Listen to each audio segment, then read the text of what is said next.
Hello students, आज हमारा topic है how can matter change it's state. कोई भी मैटर है वो एक स्टेट से अदर स्टेट में कैसे चेंज होता है, ये हमारी डेली लाइफ में कुछ एग्जांपल्स होते हैं। लेकिन अगर मैं आपसे पूछ लूँ बेटा कि जो भाप बन रही है दोबारा से वाटर बन गया, तो साइंस की लैंग्वेज में क्या है, या फिर जो भाप बन रही है उसको क्या बोलेंगे?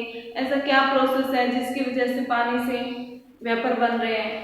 इसी तरह के क्वेश्चन आपसे पूछे जाए, या फिर कोई पूछ ले कि जैसे पानी हम गर्म कर रहे हैं, ठीक है, तो टेम्परेचर उस भाप का ज़्यादा है या नीचे जो वाटर ऐड है उसका ज़्यादा है? या फिर आपसे क्वेश्चन पूछा जाए जो फ्रीजिंग पॉइंट है, बर्फ जम रही है, हाफ आइस जम चुकी है, फ्रीज हो चुकी है, हाफ वाटर रहता है। अगर आपसे कोई क्वेश्चन पूछ ले कि ये जो आधा पानी बचा हुआ है या बर्फ है, वहाँ टेम्परेचर किसका कम है, ठीक है, तो आप सोचने लग जाएंगे आइस का ज़्यादा है। नहीं, ऐसा कुछ नहीं है। इसी इन्हीं तरह के जो क्वेश्चंस हैं आपके एनसीईआरटी बुक में भी हैं, और मेनली जो स्टूडेंट्स को कंफ्यूजन रहता है यहाँ से, वो कंफ्यूजन यही है, बार बार पूछते हैं कि मैम ये कैसे हो रहा है कि स्टेट तो चेंज हो रही है बट टेम्परेचर कॉन्स्टेंट है अभी भी। तो इन तरह ये जो सारे क्वेश्चन है इनको सोल्व करने के लिए हम बेसिक चीज़ें करते हैं। सबसे पहले हमारे पास 3 स्टेट है मैटर की, है ना। मैटर को हमने 3 स्टेट्स में डिवाइड किया है, सॉलिड्स, लिक्विड्स एंड गैसेस। आइए स्टूडेंट्स, जब हम सॉलिड को लिक्विड में चेंज करते हैं तो उस टर्म को क्या बोलेंगे? अब एरो लगाएंगे। ये जो मैंने साइन लगा रखी है इससे क्लियर नहीं हो रहा कि सॉलिड से लिक्विड में जा रहा है या लिक्विड से सॉलिड में आ रहा है, तो हम क्या करेंगे? अगर सॉलिड से लिक्विड में जा रहा है तो लिक्विड की तरफ ऐसे एरो कर देंगे, ठीक है ना। लिक्विड की तरफ क्या कर दिया हमने? एरो कर दिया। अगर लिक्विड से सॉलिड बनेगा तो ये जो एरो वो ऐसे आ जाएगा स्टूडेंट्स। लिक्विड से गैस में जाएगा तो गैस की तरफ एरो, और अगर गैस से लिक्विड की तरफ जा रहा है तो एरो कहाँ गया? Towards liquid. इसी तरीके से कुछ सब्सटेंसेस ऐसे भी होते हैं जो सीधे सॉलिड से या तो गैस में चेंज हो जाएंगे या गैसेज से सीधे सॉलिड में चेंज हो जाए। तो ये जो सारे टर्म्स हैं हम उनको किस टर्म से डिफाइन करेंगे? एक एक वर्ड है इन सभी के लिए। देखिए, solid, when solid substances change into liquids known as, क्या बोलेंगे उनको स्टूडेंट्स? नोन एज, एक की जगह यहाँ पे डाल रखा है मैंने ए, known as melting and other word is fusion. Example लेते हैं, हमारे पास इस बाउल के अंदर आइस है, ठीक है ना, आइस है। वो क्या हो गया? थोड़ी देर में हम मान लो उसको बाहर रख दें या हीट करें तो वो किस में चेंज हो गई स्टूडेंट? से वाटर के अंदर। ये जो आइस से वाटर बना है, मींस सॉलिड से लिक्विड बना है, उसको क्या बोलेंगे? ये जो आइस थी वो मेल्ट हो गई, पिघल चुकी है ना, नॉन एज मेल्टिंग। दूसरा जो वर्ड इसके लिए यूज करते हैं वो करते हैं फ्यूजन, कि जो इसके पार्टिकल्स थे उनका ब्रेकडाउन हुआ, ठीक है, और किसके पार्टिकल्स बन गए? वाटर के। 2 वर्ड है यहाँ पे। अब अलग से मैं डेफिनेशन नहीं लिखूंगी, आप खुद से डेफिनेशंस को नोट करें। आपसे पूछा जाए what is melting and fusion, क्या बताओगे? When substances change from solid state to liquid state known as melting और फ्यूजन। आप नोट कर लें इन सभी एग्जांपल्स को। एंड यहीं पे आते हैं, लिक्विड से अगर सॉलिड में चेंज करें देन ये टर्म क्या होगी हमारी? लिक्विड, अब ये पानी है, इसको हम दोबारा से आइस में चेंज कर रहे हैं तो हमें फ्रीज करना पड़ेगा, जमाना पड़ेगा, देन क्या बोला जाएगा? वो फ्रीजिंग। क्या बोलेंगे स्टूडेंट्स? फ्रीजिंग। क्लियर है? फ्रीजिंग क्या होता है? When liquid substances change into solid state known as freezing.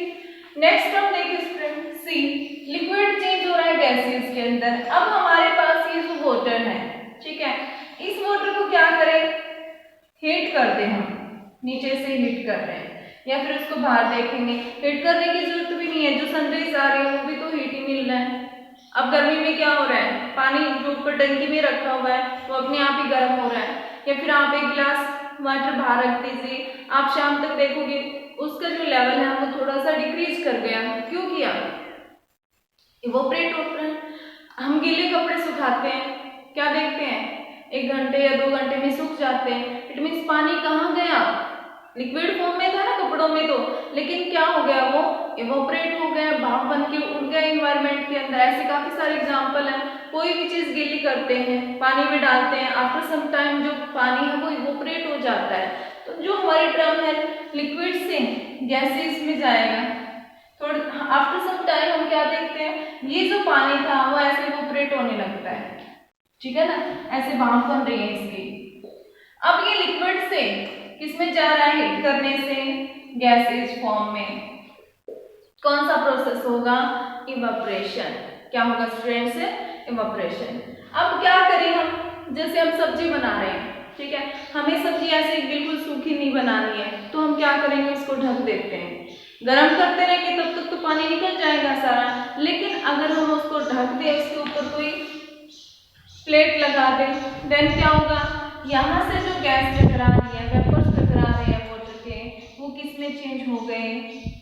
ये देखो, ये जो प्लेट है इसके कंपैरिजन में कूल है, ठंडी है, और क्या होगा, जैसे ही इसके साथ टच होगी तो किस में चेंज हो जाएगी, लिक्विड में। ये जो गैसेस या वेपर्स चेंज हुए हैं लिक्विड के अंदर, वो क्या होगी स्टूडेंट्स, कंडेंसेशन। क्या होगा, कंडेंसेशन। तो यहाँ पे देखिए, अगर हम लिक्विड को गैसेस में चेंज कर रहे हैं तो क्या टर्म आ जाएगी, इवेपोरेशन। और वापस अगर गैस लिक्विड में जा रहा है, ठीक, क्या टर्म होगी, condensation. What is condensation, gases state change into liquid state known as condensation. Evaporation में क्या होता है, लिक्विड से गैस में आना। अच्छा, यहाँ पे अगर मैं आपसे क्वेश्चन पूछूं, आप गर्मी में आइसक्रीम खाते हो घर पे, है ना, आपने आइसक्रीम एक बाउल में रख रखी है, आप उस बाउल को निकालते हो बाहर, तो आप क्या देखते हो, इस बाउल के बाहर आपको वाटर ड्रॉपलेट्स दिखाई दे रही है, या फिर आपने कोल्ड ड्रिंक पी रहे हो, कोल्ड ड्रिंक आपने फ्रिज में रखी हुई है, आप गिलास में डालोगे ना, डालने के बाद यहाँ आपको पानी दिखाई देगा। वो पानी कहाँ से आया, क्या इसमें से निकल के ड्रॉप वाइज गिर रहा है, या कहाँ से आया, बताइए कौन सा प्रोसेस है ऐसा, ट्राई करें। अब देखो, ये जो हमारा गिलास रखा हुआ है या बाउल है, यहाँ पे इन्वायरमेंट है पूरा, इन्वायरमेंट में क्या होते हैं, वाटर वेपर होते हैं, हर जगह क्या है, वाटर वेपर्स है। अब ये वाटर वेपर जैसे ही इस गिलास से टकराएंगे या इस बाउल से टकराएंगे, ये किस फॉर्म में है, अभी वेपर फॉर्म में, ठीक है। जैसे इस गिलास से टकराएंगे, गिलास क्या है, कूल है, ठंडा है, जैसे ही ये ठंडी चीज से टकराएगा, हमारे जो ये वेपर्स हैं किसमें चेंज हो जाएंगे, लिक्विड्स में। देन कौन सा प्रोसेस होता है यहाँ पे, कंडेंसेशन। इवेपोरेशन नहीं होता है कि पानी उड़ रहा है, नहीं, वहां क्या हुआ स्टूडेंट्स, क्या हुआ है, कंडेंसेशन, क्योंकि इन्वायरमेंट में यहाँ पर भी वाटर वेपर्स हैं, जैसे इस बाउल से टकराएंगे कूलिंग हो जाएंगे, और कूल क्या हुआ है, vapour change into liquid known as condensation. I think clear हो गया होगा आपको। नेक्स्ट है, कुछ सब्सटेंस ऐसे होते हैं, जैसे मैं जनरली एग्जांपल बताती हूँ, आप सर्दी के टाइम में जो कपड़े यूज करते हैं, गर्मी आती है, हम उनको बेड में रखते हैं, ठीक है। अब क्या होगा, उनमें स्मेल ना हो तो कपूर की गोलियां डालते हैं, जो नेफ्थलीन बॉल्स आती हैं, आप उस सीजन में डाल रहे हो, नेक्स्ट सीजन में आप क्या देखोगे, आपको वो टैबलेट्स दिखाई ही नहीं देंगी, जो कपूर की गोलियां आपने डाली थी वो नहीं है, वो कहाँ गई स्टूडेंट्स, क्या वो सॉलिड से लिक्विड में गई, लिक्विड से फिर गैस में, ऐसा कुछ नहीं हुआ, सॉलिड से डायरेक्ट किस में चेंज हो गई, वो गैसेस फॉर्म में, वेपर फॉर्म में आ गई। देन वो प्रोसेस क्या है, solid change into gases known as sublimation. और अगर उल्टा हो स्टूडेंट्स, गैसेस फॉर्म से कुछ सब्सटेंस सॉलिड में चेंज हो जाए, देन प्रोसेस इज डीसब्लिमेशन। क्या प्रोसेस होगा, डीसब्लिमेशन। डीसब्लिमेशन जैसे ड्राई CO2 होती है, ठीक है ना, वो सीधे किसमें चेंज हो जाती है, सॉलिड्स के अंदर। अब यहाँ पे देखिए, एक जो टर्म आया मेल्टिंग पॉइंट, अभी हम करते हैं मेल्टिंग पॉइंट क्या होता है, फ्रीजिंग पॉइंट या बॉइलिंग पॉइंट। मेल्टिंग पॉइंट में आते हैं सबसे पहले, मेल्ट कब हुआ, सॉलिड आइस थी किसमें चेंज हो गई, लिक्विड के अंदर कब चेंज हुई है? The temperature at which a solid melts to become liquid. Solid किसमें चेंज हो गया है? लिक्विड के अंदर, लेकिन कहाँ हुआ है? At 1 atmospheric pressure, at 1 atmospheric pressure known as melting point. Clear हो गया?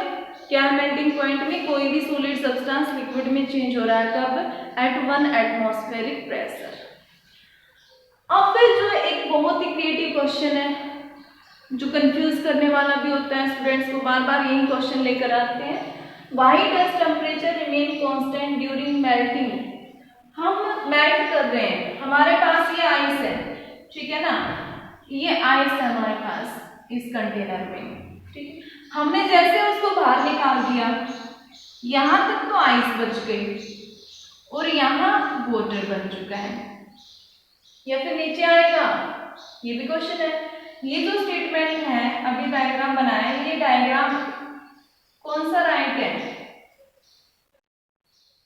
यहाँ पे आइस या फिर यहाँ पे वाटर। अब आपको ये देखना पड़ेगा कौन सी चीज लाइटर है, क्योंकि पानी के ऊपर वही चीजें फ्लोट करती हैं जो पानी से हैवी होती हैं, लाइट होती हैं, ठीक है ना। पानी से जो लाइटर ऑब्जेक्ट है वो पानी के ऊपर फ्लोट करेंगी। आइस पानी से हैवी है या लाइटर है? आप कहोगे मैम ये सॉलिड है, सॉलिड है तो फिर ये वेट में ज्यादा होनी चाहिए? नहीं, जो आइस होती है स्टूडेंट्स, उसकी स्ट्रक्चर कैसी होती है? केज लाइक स्ट्रक्चर, ठीक है ना। 3D में स्ट्रक्चर देखें तो कैसी होती है वो? Cage like. आपने ट्रे के अंदर जो बर्फ जमाई है उसका लेवल आप ध्यान से देखना, थोड़ा सा ऊपर मिलता है, ठीक है, क्यों? क्योंकि जो आइस बनी है उसमें क्या रह गया है? स्पेस।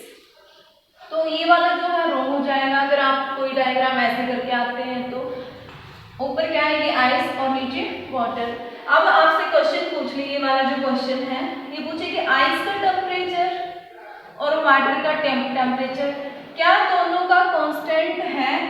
कांस्टेंट मतलब स्थिर। क्या दोनों का सेम है?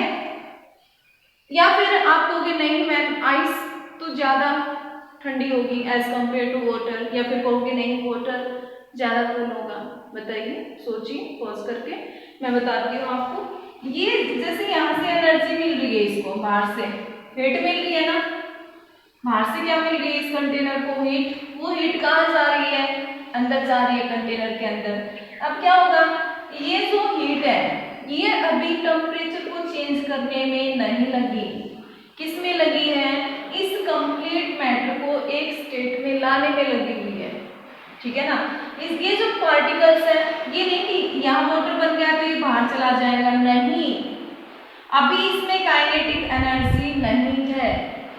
जैसे काइनेटिक एनर्जी इंक्रीज करेगी वैसे ही मूवमेंट इंक्रीज करेगी, बट जब तक ये जो आइस सारी की सारी नहीं पिघल जाती है तब तक इसका टेम्परेचर इंक्रीज नहीं करेगा। क्लियर है? आइए, because when a substance change from solid to liquid state, solid से लिक्विड में जा रहा है, the heat energy supplied, heat बाहर से दी जा रही है ना, सराउंडिंग से हीट मिल रही है इस कंटेनर को। The heat energy supplied is used up, किसमें यूज हो रही है? Overcoming the interparticle force of attraction, operating जो किसके बीच में है? Between the particles of a solid, ठीक है ना। ओवरकमिंग किसको कम करने में लगी हुई है? ये जो सॉलिड है, यहाँ पे देखो आइस हल्की है बट सॉलिड तो है, सॉलिड है तो इंटरपार्टिकल जो फोर्स ऑफ अट्रैक्शन है वो भी हाई होगा। अब उस पार्टिकल फोर्स ऑफ अट्रैक्शन को कम करने के लिए यहाँ से हीट लगी, ना कि इस पानी को मूव करवाने के लिए। As the kinetic energy remain unchanged, the temperature also remains constant. जब तक काइनेटिक एनर्जी में कोई चेंज नहीं आता है तब तक टेम्परेचर भी कांस्टेंट है। जैसे ही ये सारा वाटर बन जाएगा इससे, वैसे ही काइनेटिक एनर्जी भी इंक्रीज करेगी। लिक्विड में आ गया तो किस में जाने की कोशिश करेगा? गैसियस फॉर्म में।